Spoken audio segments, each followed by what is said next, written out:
Real Me, This Is My Story. Chapter 5, Episode 5. Oo, nawala kaagad ang aming bagong kapatid. Sa edad na 6 na buwan pa lamang, nakasama namin.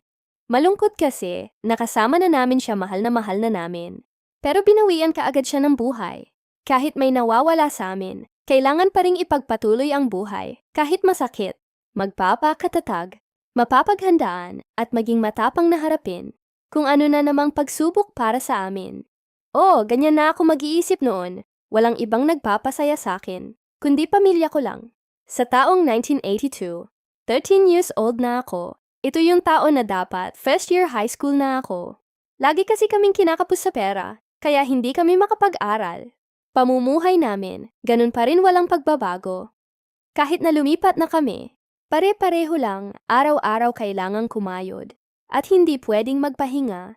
Ako naman, gusto ko may ginagawa lagi. Hindi ako sanay na nasa bahay lang at walang ginagawa para matustusan ang pang-araw naming pangangailangan.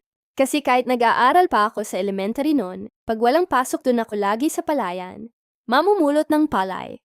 At pangarap ko pa ring makapag-aral ulit, ayokong sayangin ang taon na wala akong ginagawa. Hindi ako nagpapatalo sa lungkot na daladala ko dahil lang hindi ako nakakapag-aaral ng high school. Itutuloy, ang inyong ate Melby, maraming salamat.